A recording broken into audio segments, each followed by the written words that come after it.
friends. Today's topic is time, the challenge for all. We all are aware of difficulties in managing the time. We all have gone through our work period when we had to take care of our children, young children. That time we knew how busy was the life. And we had to give work days, and even the weekends were so busy. People say weekends were often more busy than the working days to take care of the children. So managing the time has always been a challenge for all.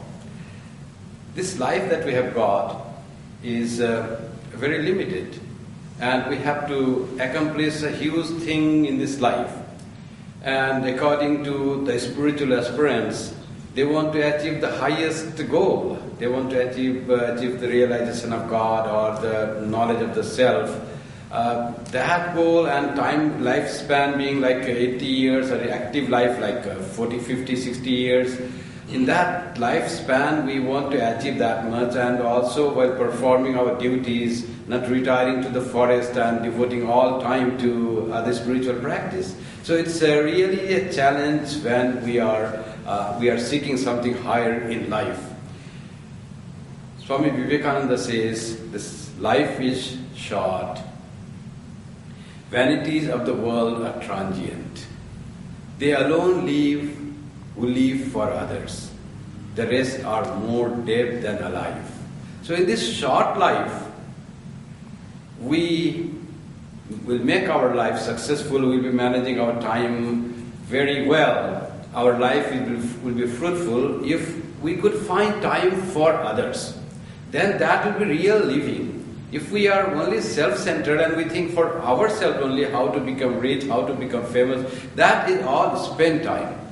And that living is no living. If we live alone, if we live only for yourself and have no concern for others, that type of living has no meaning. So that living is like a dead. One who doesn't live for others is like a dead person. He may be having all joys of life, but that is not life at all. So Swami Vivekananda is saying, in this short life, you should try to live for others, and that will be the real living.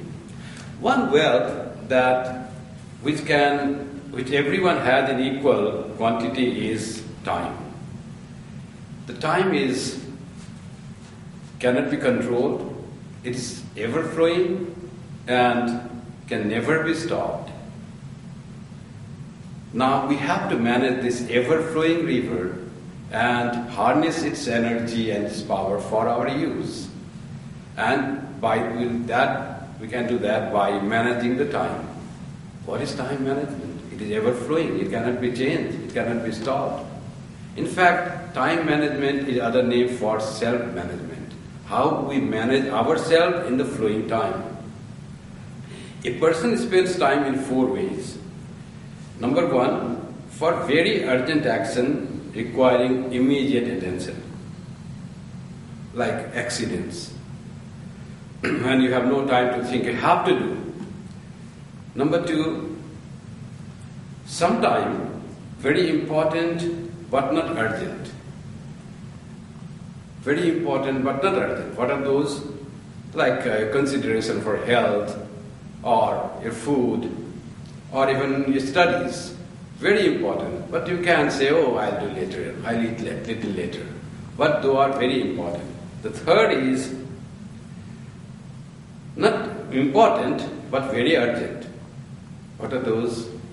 Those are like phone calls, attending meeting. So which are not very important as such for your goal, but you have to do it. They are very urgent. You have to take action on that. The fourth type of the thing in which we spend time is neither they are important nor urgent. And still we spend lot of time in that. What is that? That is watching TVs, internet browsing, and the most time spending useless is gossiping, talking about someone else, and often it happens talking ill or some criticizing others. So that is most worst spending time.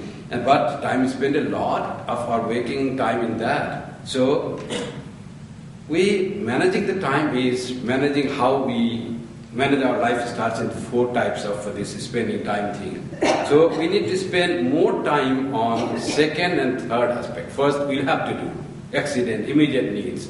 Second is the second one is very important, but it is not urgent, but that we need to spend time on that, like food, studies, healthcare, etc. And also in that comes the other things. And the third one is not very important, but urgent, that also we need to take care, like meeting with the people and answering to the phones or immediate things.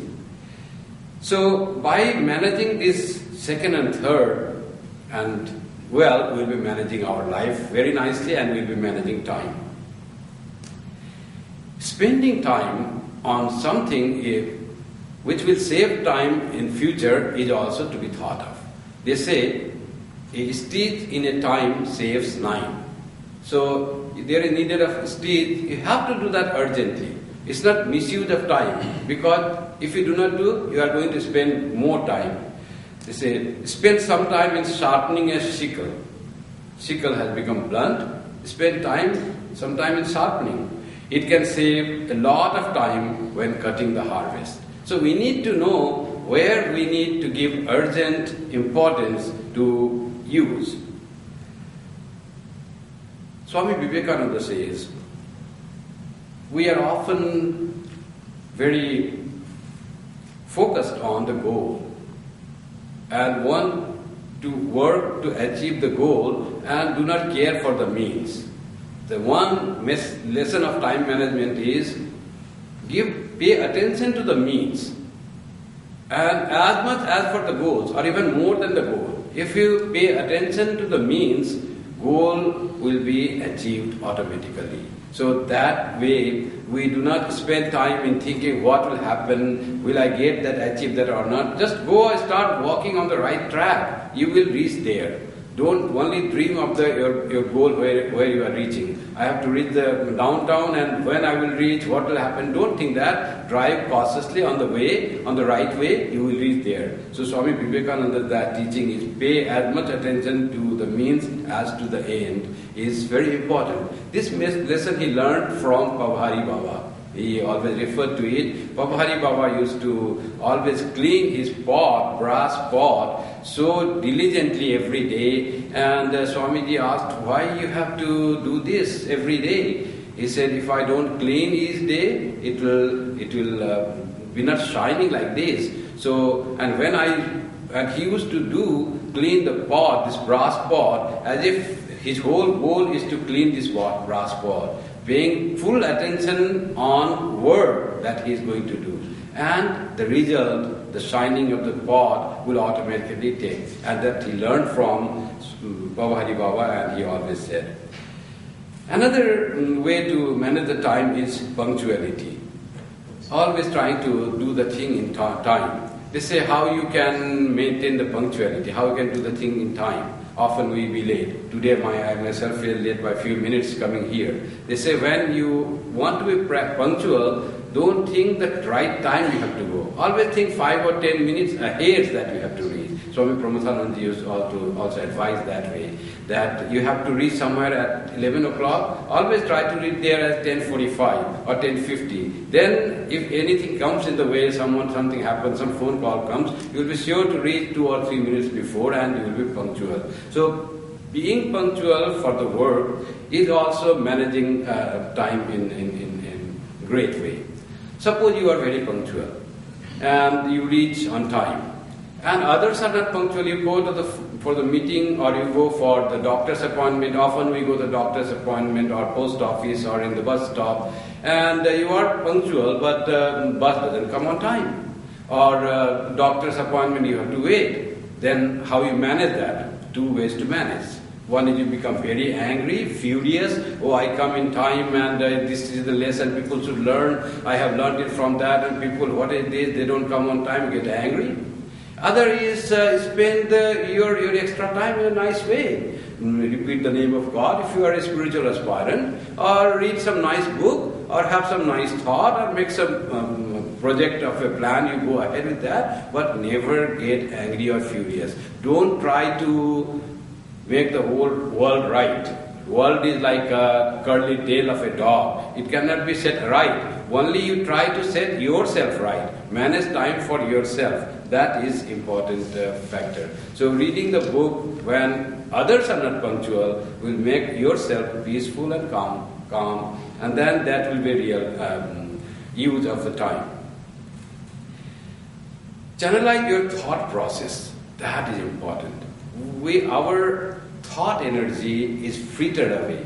They say 90% of our thought force is wasted in random thinking.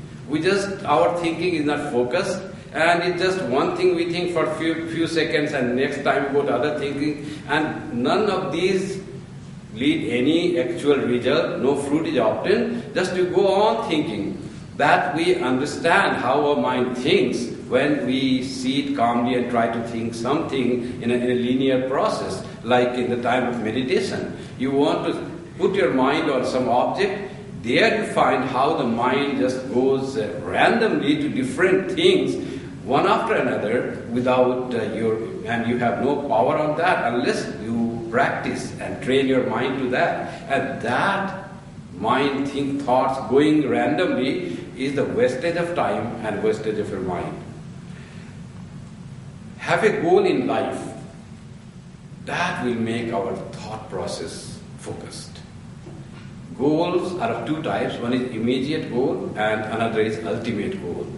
Immediate goal can be living well, keeping your body fit, or entertaining some guests, or doing something that day, and you work in your office. But be aware and cautious of your ultimate goal. What you want to achieve in this life. What ultimately this life will give. So that is very important. And our whole work process and thought process should be focused towards the ultimate goal. That we work, we entertain guests, we look after our children, we perform duty in the office. Are all these connected with my ultimate objective? That I want to be perfect, I want to be free, I want to be devoted to God, I want to develop love in my heart, I want to get rid of all these weaknesses, human weaknesses. So is that word help in that? So if we are focused on the ultimate goal, everything that we do will be a help in that direction. So that way our reaching the goal will also be enhanced and expedited, and also what we work will not be frittering away the energy. Everything will be the same way. But we will find interconnection between our work, daily work, immediate goal, and the ultimate goal of life. And that immediate goal will be a help in attaining the ultimate goal. Just we need to have a thought of what we are doing, this immediate goal. Is it related to the ultimate goal? Only if, of course it is related. It's up to us how we think what we are doing that. Oftentimes our time is frittered because of our impulses. And these impulses give us anger and different moods. So we need to have check on our impulses and moods. So that will help in managing our time.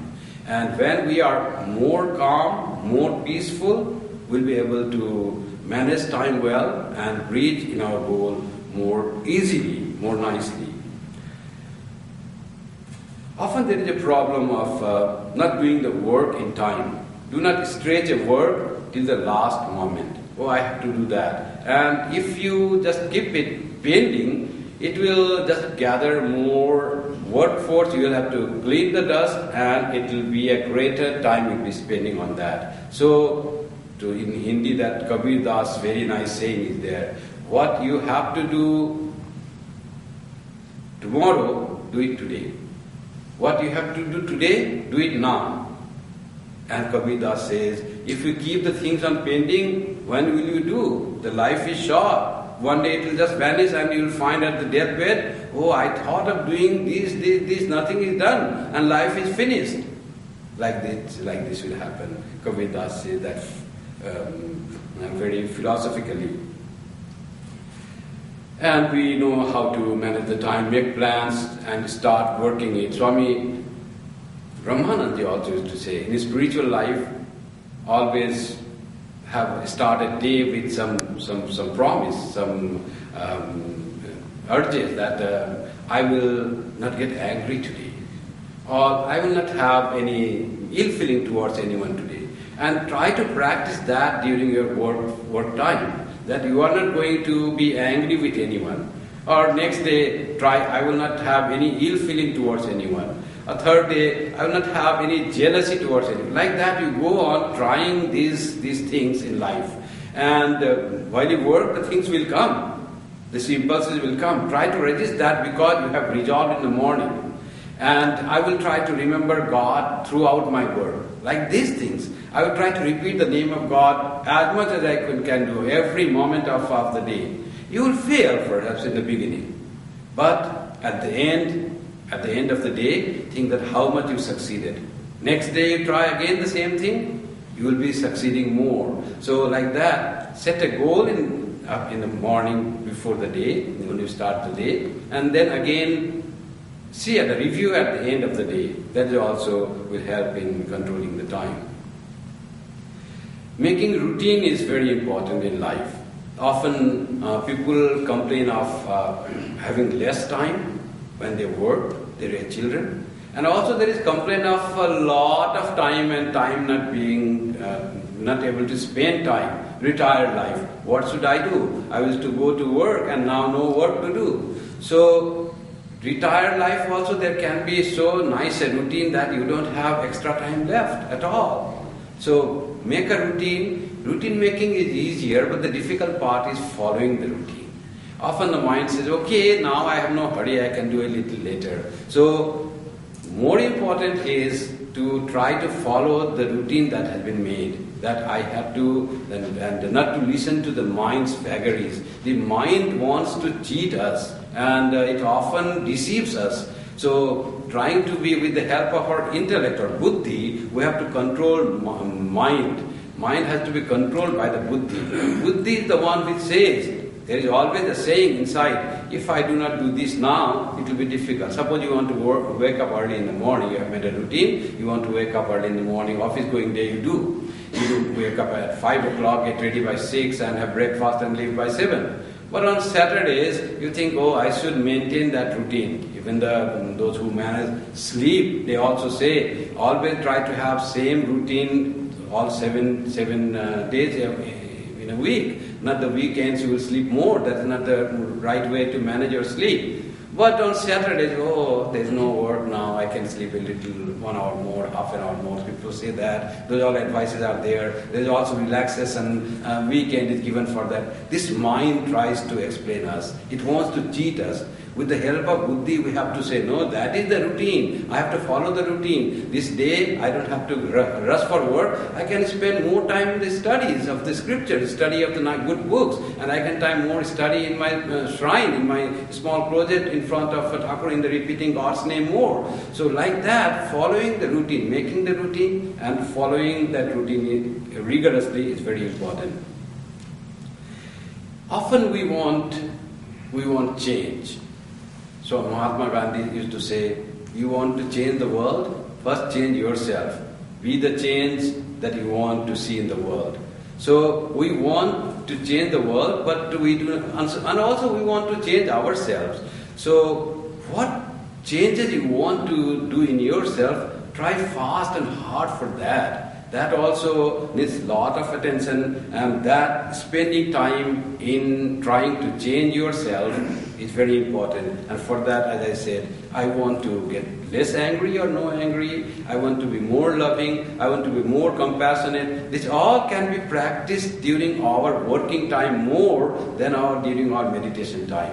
Meditation time is connecting with God. That will automatically develop these qualities. Automatically develop. How much it has developed? How much I have conquered the anger? How much I have conquered the greed or jealousy? That will be tested when we are working and interacting with the people. That time we will be testing ourselves. So trying to focus on our own nature, trying to change ourselves rigorously, that is also very important. And purpose of life, as Sri Ramakrishna says, has to be known. What is the purpose of life? Holy Mother used to say, giving joy to others is the purpose of life. One's purpose of life is fulfilled if you can give joy to others. How to understand what is my purpose of life? Sri Ramakrishna says, realization of God. When we talk of realization of God, we think it's something very metaphysical, very difficult. Perhaps it is not for us, only for the monks, only for ascetics who live in forest. But Sri Ramakrishna came for us, not for only monks and ascetics. He said that realization of God is the goal for everyone, every householder, every average working person. That is possible. And for that, he said, how to do that? He said, see the world. Try to perceive the suffering in the world. So much suffering when you see in the world, then you will find that how to remove the suffering that is there. Then by that feeling of the suffering of the world, then you will try to focus on the purpose of life. Yes, I have to remove. And the little you do, you find greater joy when you connect with others and give the service to others in removal of their suffering. Suffering can be in many, many varieties. So the way we can do that, it should be done. They say emotion is bad. But emotion as such is not bad. Emotional outburst is bad. But emotion means when you have the heart feeling deeply is important. Be emotional. And then sublimate that emotion. That emotion you utilize to work. Fill your mind and heart with the feeling for others. That emotion really works. Swami Vivekananda used to say, reasoning comes through the brain and emotion comes through the heart. Sometimes it happens. Heart feels like doing that, but the intellect says, no, this is too much. It is too much doing. And he says, when there is conflict between head and heart, follow heart. Always follow your emotional aspect. Be just outgoing and reach the people like that, he says. In this managing time, in the story of Mahabharata, when Pandavas were in forest, then one day they didn't have water for a long time. All 5 brothers were very thirsty. Yudhishthira said to Nakula to go to the top of the tree and say, is there anywhere water can you find? See, Nakula climbs a tall tree and sees, yes, there is a water reservoir pond nearby. I can, then he said, go and check and try to find water. Everyone was very thirsty. Nakula goes there and he finds a beautiful water, clean lake, and was going to drink the water. Then he hears the voice, don't drink this water belongs to me. First answer my questions. Nakula was thirsty, he looked around, nobody was seen, and who is this, how is this coming? He couldn't stop and he drank water. As soon as he drank water, he fell unconscious. Long time he doesn't come, then Sahadeva, Yudhishthira asks, go and find where he gone. Sahadeva goes and finds beautiful water, he also thirsty. The sound asked him also, he says, I am Yaksha, this belongs to me, answer my questions first before drinking the water. He also doesn't stop, doesn't pay heed, and he also falls unconscious. Like that, all 4 brothers, they go, Arjuna, Bhima, all go, they don't pay heed. What are you saying that it belongs to you? The whole world belongs to God and I'll drink that. They drink and they fall. Yudhishthira goes finally. Yudhishthira is the one who is very calm and peaceful, very intelligent person. And he goes and again this voice comes and asks many questions. One of the questions Yaksha asks, it's in the Bana Parva, Yaksha Prasna at Mahabharata. Yaksha asks, what is the news?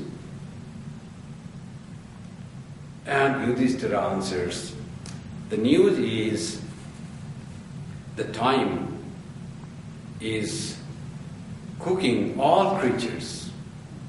time is cooking all creatures in the cauldron of great delusion.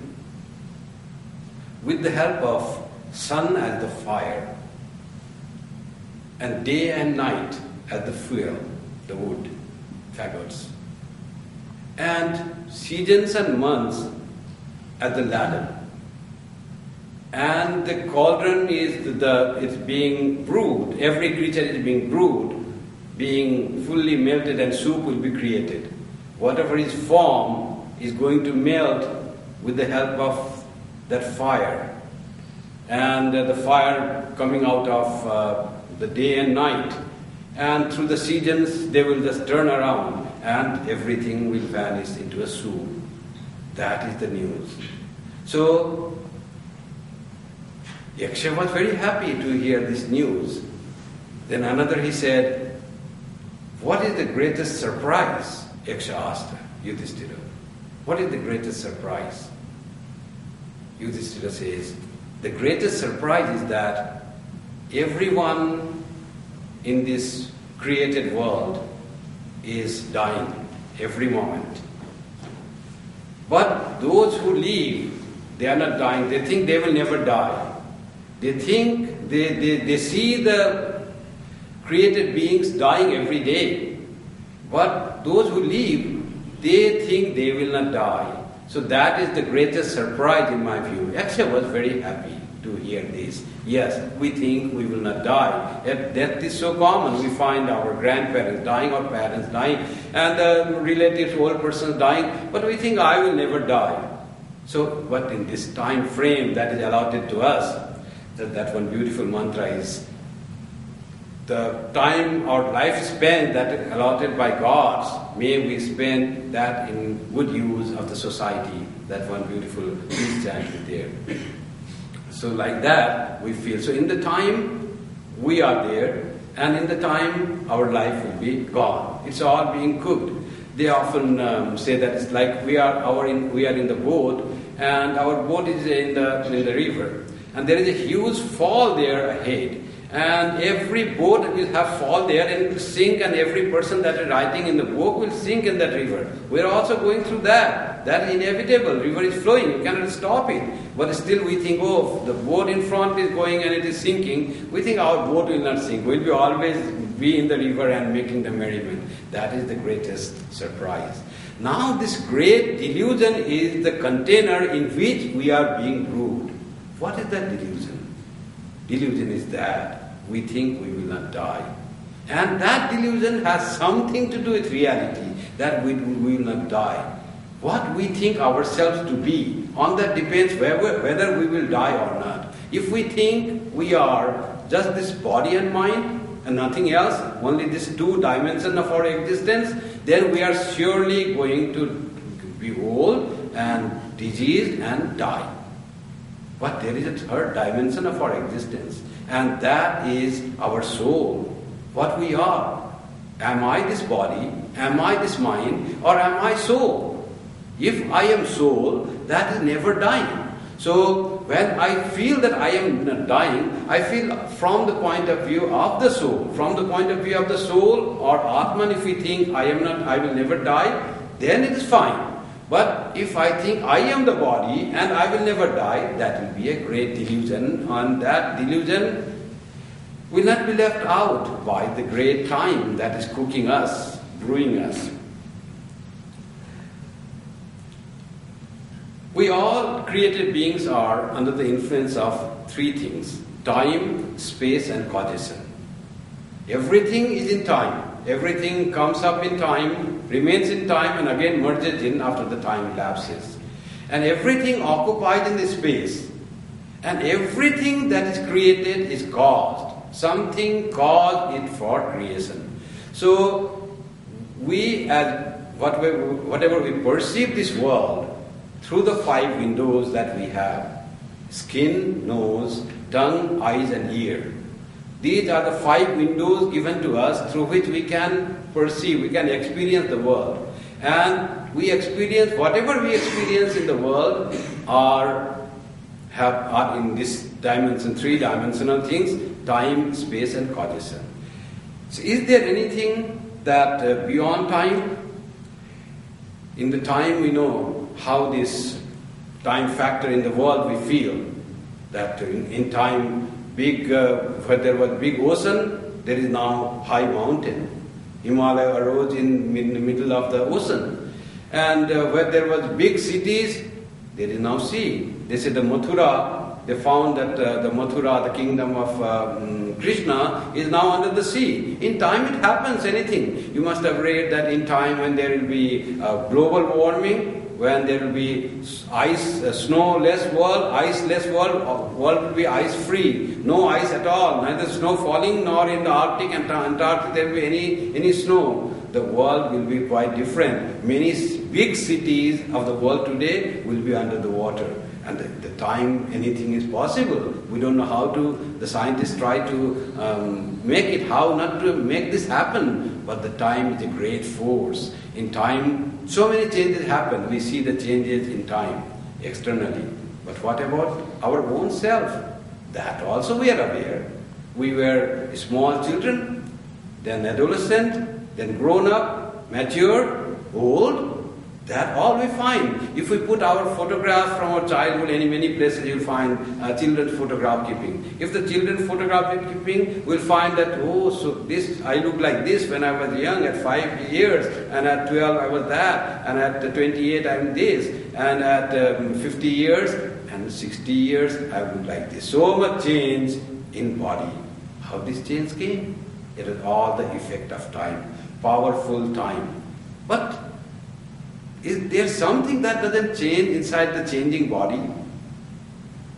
Mind also changes, intellect matures, thoughts change. What we thought as a child very important is no more important. Now what we didn't think is important is very important now for us.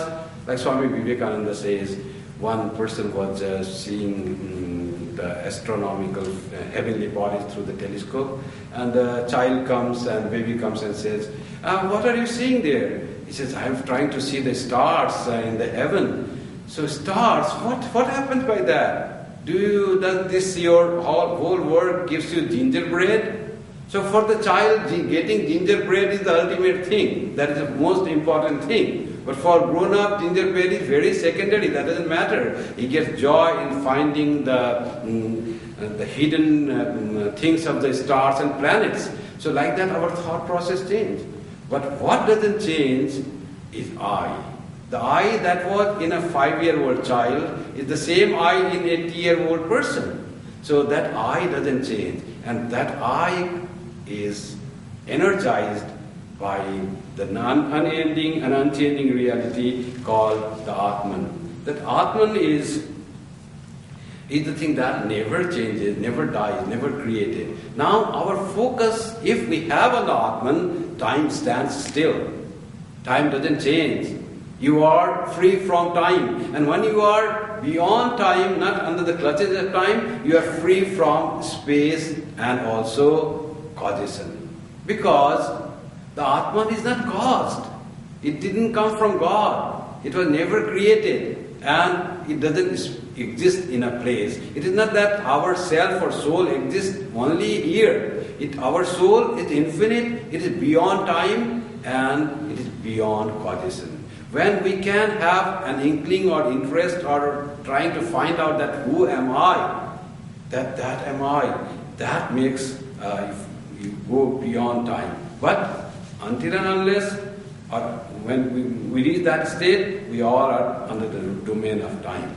In our everyday experience of existence, there are 3 states. One is the waking state, we are so common. In waking state, we are in time and we are in space, and it is all called. We all work, we interact. This is very important part. But another state is there when this doesn't exist as such, like a dream state. We are sleeping and having a nice dream. Then our things that we had in the waking state are gone separate. There is also another world, and that world is created by ourselves. Our mind creates that world, and that world is created by the thoughts that we have in our waking state. Maybe I didn't think this way, I never thought this way, but I saw in the dream. Maybe you had that thought in your previous life. The dream is sometimes it comes from the previous life, a thought process. What we think now, today, the thoughts are so permanent thing, it go from one life to another life. Our body perishes, brain perishes, but the mind continues. The subtle impression in mind continues. So thoughts are very important. So that is the dream existence. There is the third existence of deep sleep. When you forget your body, you forget your world, and you forget your ego even. You don't have even I sense as we have I. So that in the three states, the state of deep sleep, we are very close to the Atman or the reality. And that's why when we wake up from deep sleep, we often say, I feel very happy. I feel fresh. I had a good sleep. That we say.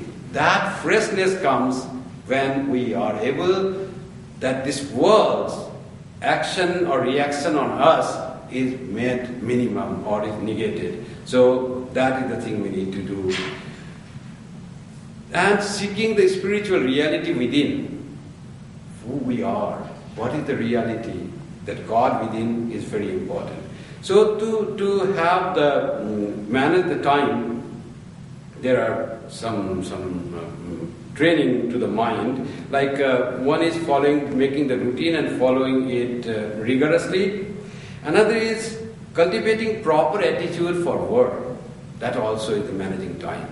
How to work properly? Sri Ramakrishna said, try to live in the world like a maid servant in rich man's house.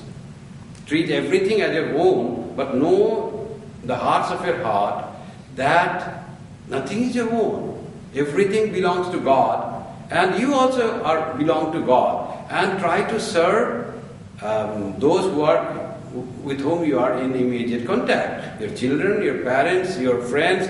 Just try to serve knowing that they belong to God. Say that, oh, he is my son, my daughter, my husband, my wife, but know for certain that you belong to God. My, if you say, only God is yours. And everything else belongs to God, and try to serve them as your duty. Swami Vivekananda used to say that duty performed with devotion is a worship. Sri Krishna also said in the Gita that Swakarmana tamabhyarcha. When you perform your duty with the spirit of dedication as worship of God, that is really the service of God, and that really is the worship of God. So performing our allotted duty, the spirit of worship, is real time management. We are utilizing the time given to us in a best way. And this life is, as Swami Vivekananda, is so short. It's just passing. Time is flowing. So in that, as Shankaracharya has said that, what are you doing? Reading grammar? At this old age, one person was reading grammar and saying, Dukriya Karane, Dukriya Karane. And Shankara says, this old man repeating the grammar, now old age, not thinking of God. And he said, Bhaja Govindam, Bhaja Govindam. Oh fool, you are Dukriya Karane, you are repeating the rules of grammar in this time. Take the name of God, worship Him, remember God. This time is going, life is passing, death will come. You will be not aware of God or your soul, and everything will be lost. This show of life, this gift of life will be uselessly spent. So best utilize that. Remember God. And Hitopadesha also it is said, Grihita iva kesheshu mrityuna dharmamachare. Always remember that death may come any moment, any day. The death has caught hold of my hair. That's what the verse says. Those do not have hair, they can think of neck. Suppose someone tall or seven-headed. They say, the death has caught hold of my neck. And what should I do then? I can die any moment. Then, dharma machare. Do the righteous thing. Have devotion to dharma has two meanings. One is doing the right things that you should do. Another is being devoted to God. Remember God, utilize time best in that way. That is the best utilization of time, when you manage the time and try to be with God. The moment you are connected to God, time stops. You are one with the reality.